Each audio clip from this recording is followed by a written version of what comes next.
Assalamualaikum warahmatullahi wabarakatuh. Nama saya Nuri Iza Muharromah dengan NIM T 2019-1070. Saya dari Fakultas Tarbiyah, Program Studi Pendidikan Agama Islam. Di sini saya akan menjelaskan materi dari buku yang berjudul Bimbingan dan Konseling Perspektif Al-Quran dan Sains.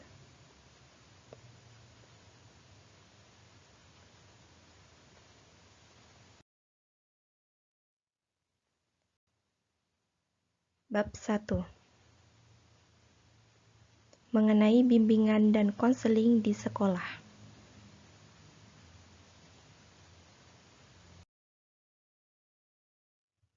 Profesionalitas guru bimbingan konseling.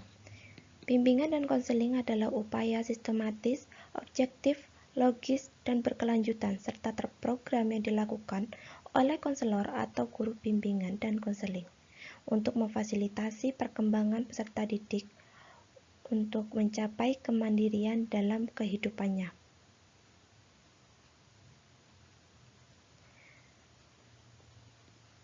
Dalam profesionalitas guru bimbingan konseling tercantum dalam Permendikbud nomor 111 tahun 2014 tentang bimbingan dan konseling pada pendidikan dasar dan menengah.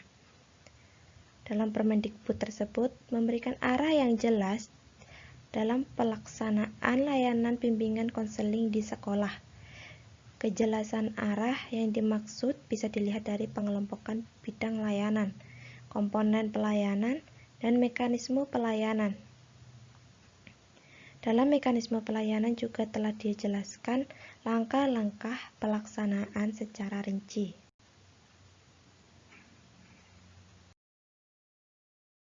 Untuk bisa memberikan pelayanan yang optimal, guru bimbingan konseling dituntut untuk meningkatkan keprofesionalannya melalui pelatihan, bisa dengan seminar, dan juga workshop.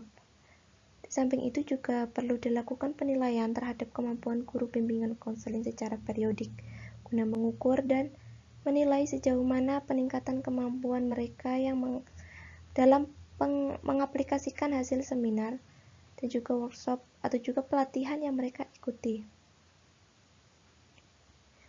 Kesulitan yang dialami guru bimbingan konseling tersebut mengidentifikasi perlunya peningkatan keprofesionalan mereka.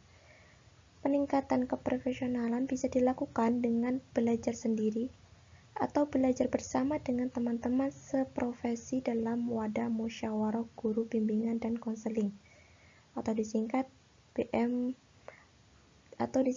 MGBK. Melalui wadah ini, para guru bimbingan konseling bisa berdiskusi atau berbagi pengalaman dalam mencari solusi mengenai masalah atau kesulitan yang mereka hadapi. Individu yang profesional selalu meningkatkan pengetahuan dan keterampilannya melalui diskusi dengan teman-teman seprofesi.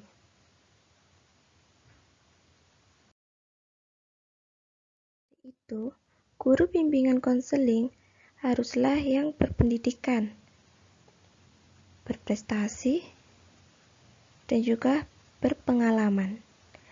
Karena guru bimbingan konseling ialah guru yang membimbing dan juga membantu akan permasalahan dan juga pengembangan potensi yang dimiliki oleh peserta didiknya. Apabila guru tersebut tidak berpendidikan ataupun kurang akan pengalamannya, maka dalam membantu mengoptimalkan kemampuan peserta didik dan juga membantu mengatasi masalah yang sedang dialami peserta didiknya akan terhambat atau kurang lancar seperti itu.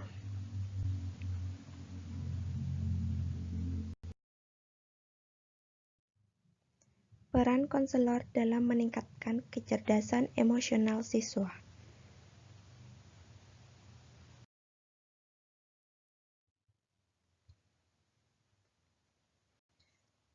Konselor di sini yaitu orang yang bertanggung jawab mencerdaskan kehidupan bangsa, anak didik, dan mempunyai kekuasaan untuk membentuk dan membangun kepribadian anak didik menjadi seorang yang berguna bagi agama, nusa, dan juga bangsa.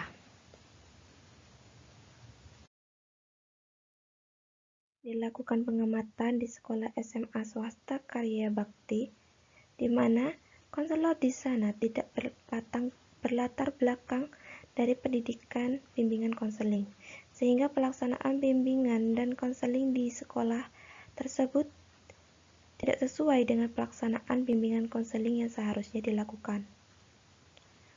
Selain itu, konselor sekolah juga mempunyai tugas ganda, yaitu menjadi guru mata pelajaran. Hal ini mengakibatkan tidak efektifnya pelaksanaan bimbingan dan konseling dikarenakan konselor sekolah tidak fokus pada tugasnya sebagai sekolah.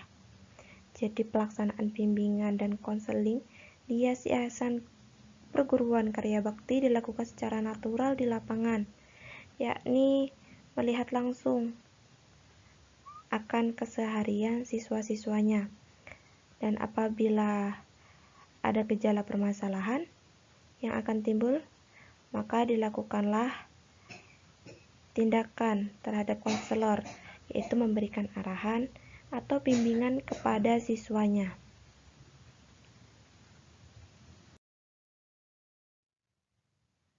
Selain itu, peran konselor sekolah dalam meningkatkan kecerdasan emosional siswanya adalah sebagai konselor sekolah dengan cara pendekatan Al-Quran melalui membaca Al-Quran dan sholat sunnah, serta sholat wajib berjamaah, agar siswa dapat memahami dirinya dan lingkungannya, mengontrol amarahnya, dan memiliki rasa empatinya. Selain itu, tujuan kecerdasan emosional yang dilakukan di yayasan ini agar siswa mampu mendekatkan diri kepada keadaan apapun kepada Allah Subhanahu wa Ta'ala.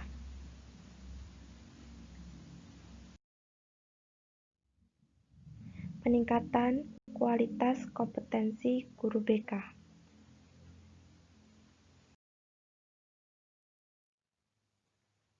Kompetensi,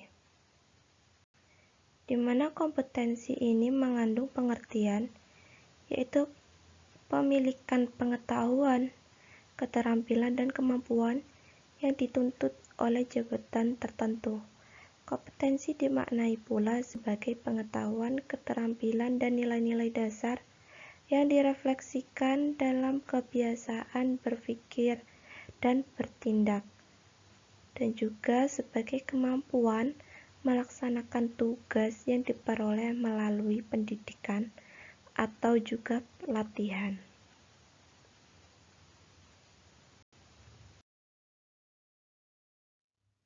Yang pertama, yaitu kompetensi pengetahuan, di mana meliputi pemahaman guru terhadap peserta didik, perancangan, pelaksanaan dalam pembelajaran.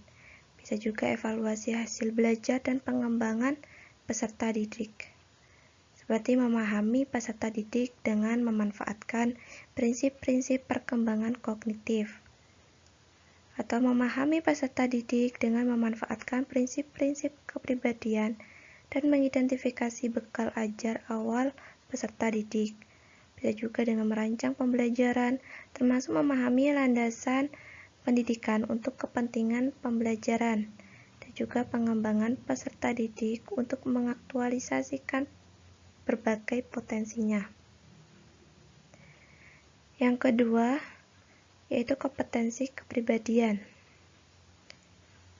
Kompetensi kepribadian merupakan kemampuan personal yang mencerminkan kepribadian yang mantap, stabil, dewasa, arif, dan berwibawa untuk menjadi teladan bagi peserta didik dan berakhlak mulia.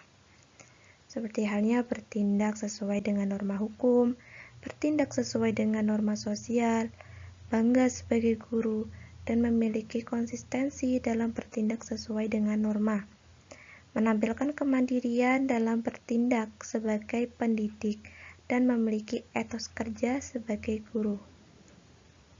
Bertindak sesuai dengan norma religius, iman dan takwa, jujur, ikhlas, suka menolong, dan memiliki perilaku yang diteladani oleh peserta didik.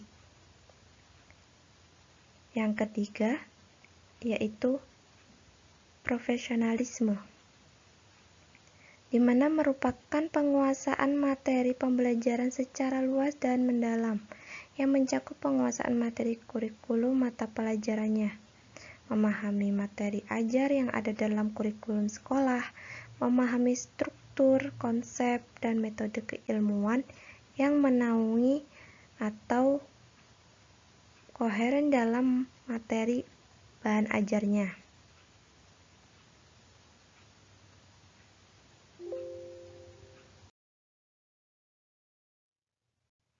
Peran konselor dalam menangani masalah. Masalah-masalah yang dialami siswa dapat terjadi karena berbagai faktor penyebabnya.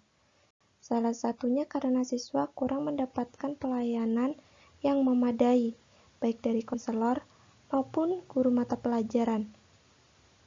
Hal ini tentu akan berpengaruh pada pencapaian hasil belajar siswa yang bersangkutan. Karena siswa yang mengalami masalah tidak akan maksimal cara belajarnya. Kondisi masalah yang dialami siswa menuntut konselor sebagai pelaksana layanan bimbingan konseling di sekolah untuk lebih berperan melaksanakan tugasnya secara profesional. Dalam hal ini, konselor hendaknya lebih mengintensifkan dan mengoptimalkan layanan pembelajaran, terutama pada materi bidang bimbingan belajar. Di antaranya, pengembangan motivasi belajar, keterampilan, sikap, dan kebiasaan belajar yang baik, serta kegiatan pengajaran, perbaikan, dan juga pengayaan. Konselor juga hendaknya mampu memotivasi siswa agar mau menerapkan dan juga mengembangkan keterampilan belajarnya, serta mengembangkan sikap positif, baik terhadap konselor maupun guru mata pelajaran.